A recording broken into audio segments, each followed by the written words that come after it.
उत्तर प्रदेश के एक छोटे से कस्बे में जहां दिन भर धूल उड़ती रहती थी और शाम होते ही सन्नाटा छा जाता था, एक पुराना घर था।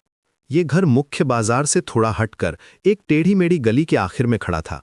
दिन के उजाले में भी ये घर किसी को अच्छा नहीं लगता था, लेकिन रात के अंधेरे में तो ये बिल्कुल डरावना हो जाता था।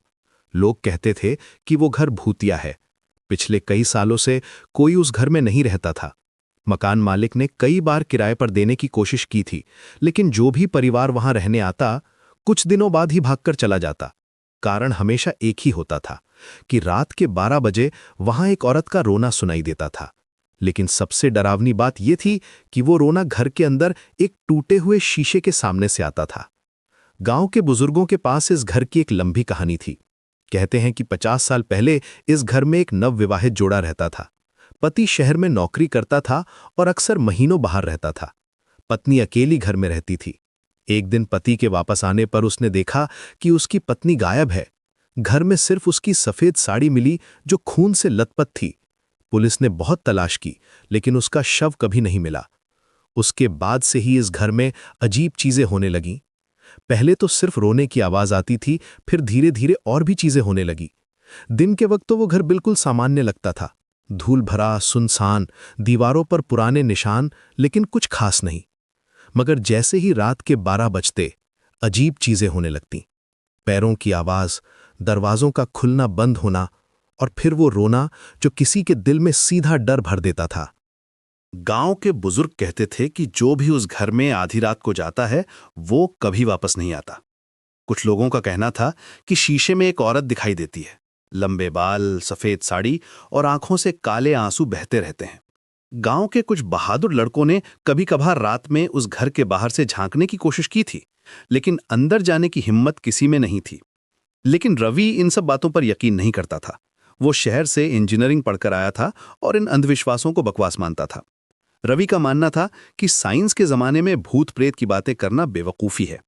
जब उसने ये कहानी सुनी तो हंसकर बोला, अरे यार, ये सब फालतू की बातें हैं। भूत प्रेत कुछ नहीं होता, बस लोगों के मन का वहम है। उसके दोस्त राज ने समझाने की कोशिश की, यार रवि, तू नहीं जानता, इस गांव में कई लोगों ने अपनी आंखों से देखा है। मेरे चाचा जी भी कहते हैं कि एक बार उन्होंने रात में उस घर से आवाजें सुनी थी। लेकिन रवि पर कोई असर नहीं हुआ। राज, तुम लोग एजुकेटेड हो, फिर भी इन बातों पर यकीन करते हो। साइकोलॉजी में इसे मास हिस्टेरिया कहते हैं। एक व्यक्ति कुछ कहता है, बाकी लोग भी वही मानने लगते हैं। गांव वाले उसे समझाने की कोशिश करते रहे, लेकिन रवि का मन बना चुका था। उसने तय किया कि वो उस घर में एक रात बिताएगा और सबको दिखाएगा कि ये सब झूठ है। मैं कल रात वहां जाऊंगा और साबित करूंगा कि ये सब बकवास है। उसके घर वालों ने बहुत मना किया। मां ने कहा, बेटा क्यों फालतू के झंझट में पड़ रहा है? कुछ चीजें होती हैं जिन्हें साइंस भी एक्सप्लेन नहीं कर सकता। लेकिन रवि अड़ा रहा। मां, अगर मैं नहीं गया तो ये लोग हमेशा इन बातों में फंसे रहेंगे। कोई तो उनकी आंखें खोलनी होंगी। 1 अक्टूबर की ठंडी रात रवि उस पुराने घर के सामने खड़ा था। हवा में सर्दी का एहसास था और पत्ते सरसरा रहे थे।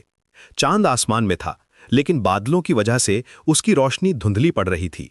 घर देखने में काफी पुराना था। दीवारों पर दरारें, टूटी हुई खिड़कियां और मुख्य दरवाजा जो हवा के झोंके से हिलता रहता था। घर के सामने एक छोटा सा बगीचा था जो अब जंगली झाड़ियों से भर गया था। रवि ने अपना मोबाइल का फ्लैशलाइट जलाया और अंदर कदम रखा। दरवाजा खोलते ही एक अजीब सी आवाज आई, जैसे कोई पुराना दरवाजा चरमरा रहा हो। घर के अंदर धूल की मोटी परत जमी हुई थी। हर कदम पर फर्श चरमराता था। दीवारों पर मकड़ी के जाले लटक रहे थे और हवा में एक अजीब सी बदबू थी, जैसे कुछ सड़ रहा हो। कमरे में पुराना फर्नीचर बिखरा पड़ा था। टूटी हुई कुर्सियां, एक पुरानी मेज और कोने में एक अलमारी जिसके दरवाजे खुले हुए थे। मुख्य कमरे में पहुंचकर रवि रुक गया। वहां एक बड़ा शीशा था जो दीवार पर टंगा हुआ था। शीशा काफी पुराना था और उसमें कई दरारें थीं। ये शीशा लगभग 6 फुट लंबा और 4 फुट चौड़ा था। इसका फ्रेम भी काफी भारी और पुराना लग रहा था। मोबाइल की रोशनी में वो और भी डरावना लग रहा था। शीशे की सरफेस पर धूल की मोटी परत जमी थी और दरारों के कारण रिफ्लेक्शन टूटी फूटी दिख रही थी। बस यही है वो मशहूर शीशा। इसमें भूत दिखाई देती है? हा, कितनी बेवकूफी की बात है। बस एक पुराना टूटा हुआ शीशा है। उसने अपनी घड़ी देखी, रात के 11:45। अभी 15 मिनट बाकी थे 12 बजने में। रवि ने शीशे के सामने एक पुरानी कुर्सी खींची और बैठ गया। कुर्सी की सीट पर धूल थी, लेकिन वो अभी भी मजबूत लग रही थी। चलो देखते हैं कि 12 बजे क्या होता है, वो बोला और हंसा। उसकी आवाज खाली कमरे में गूंजी, जिससे उसे थोड़ा अजीब लगा। समय धीरे धीरे बीत रहा था। घर में सन्नाटा था, सिर्फ हवा की आवाज सुनाई दे रही थी। कभी कभी बाहर से कुत्तों के भौंकने की आवाज आती थी। रवि का मन थोड़ा घबराने लगा था, लेकिन उसने खुद को समझाया कि ये सिर्फ माहौल का असर है। ये तो नेचुरल है, उसने सोचा। अकेले में रात के वक्त पुराने घर में बैठा हूं तो डर तो लगेगा ही। उसने अपने फोन में म्यूजिक चलाने के बारे में सोचा, लेकिन फिर लगा कि अगर कोई आवाज आई तो सुनाई नहीं देगी। वो चाहता था कि अगर कुछ हो तो उसे पता चल जाए। 11:50, 51, 52। रवि की हार्टबीट तेज हो रही थी। वो खुद को शांत रखने की कोशिश कर रहा था। कुछ नहीं होगा, उसने मन में कहा। बस 10 मिनट और। 11:55, 56, 57। अचानक घर में एक अजीब सी आवाज आई, जैसे कोई दूर से पैर घसीट कर चल रहा हो। रवि का दिल जोर जोर से धड़कने लगा। उसने मोबाइल की रोशनी चारों तरफ घुमाई, लेकिन कुछ नजर नहीं आया। शायद हवा की आवाज होगी, उसने खुद को तसल्ली दी, या फिर कोई जानवर होगा। लेकिन आवाज रुकी नहीं, बल्कि और साफ होती गई। अब लग रहा था जैसे कोई धीरे धीरे उसकी तरफ आ रहा हो। 11:58, 59। पैरों की आवाज और तेज हो गई। अब लग रहा था जैसे कोई सीढ़ियों पर चढ़ रहा हो। रवि के हाथ कांपने लगे। उसने शीशे में अपना चेहरा देखा। वो पीला पड़ गया था। उसके माथे पर पसीना आ गया था, हालांकि कमरे में ठंडक थी। ये सब इमेजिनेशन है, उसने खुद से कहा। साइकोलॉजिकल इफेक्ट है। मैं पहले से डरा हुआ हूं, इसलिए ये सब सुन रहा हूं। लेकिन आवाजें बंद नहीं हुईं। अब तो लग रहा था जैसे कोई कमरे के बाहर ही खड़ा हो। और फिर घड़ी में 12 बज गए। पहले तो कुछ नहीं हुआ, सब कुछ एकदम शांत हो गया। पैरों की आवाज भी बंद हो गई। रवि ने राहत की सांस ली। देखा, कुछ नहीं हुआ, सब बकवास थी। अब मैं यहां से जाऊंगा और सबको बताऊंगा कि ये सब झूठ है। लेकिन अचानक शीशे में कुछ हलचल हुई। पहले तो धुंधला सा, जैसे धुआं हो, फिर साफ एक औरत का चेहरा उभरा। लंबे खुले बाल, सफेद साड़ी, और सबसे डरावना, उसकी आंखों से काले आंसू बह रहे थे। रवि की सांस फूलने लगी। उसका मुंह सूख गया और हाथ पैर ठंडे पड़ गए। वो उठकर भागना चाहता था, लेकिन उसके पैर जैसे जमीन में जम गए थे। उसकी आंखें शीशे पर टिकी रह गईं। शीशे में वो औरत धीरे धीरे साफ दिखाई देने लगी। उसका चेहरा बेहद दुखी था, लेकिन उसकी आंखों में गुस्सा भी था। उसके बाल हवा में लहरा रहे थे, जैसे वो पानी में हों। वो रवि को देखकर मुस्कुराई, एक डरावनी मुस्कान जो उसके चेहरे को और भी भयानक बना रही थी। तू भी मुझे देखने आया है? उसकी आवाज कमरे में गूंजी। आवाज इतनी डरावनी थी कि रवि के रोंगटे खड़े हो गए। यह आवाज किसी जीवित इंसान की नहीं लग रही थी, बल्कि जैसे कहीं दूर से आ रही हो। रवि कुछ बोलना चाहता था, लेकिन उसके गले से आवाज ही नहीं निकल रही थी। उसकी जुबान जैसे सूख गई थी।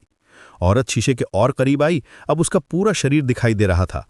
उसकी साड़ी पर खून के धब्बे थे और उसके बाल हवा में लहरा रहे थे, जैसे वो पानी में हों।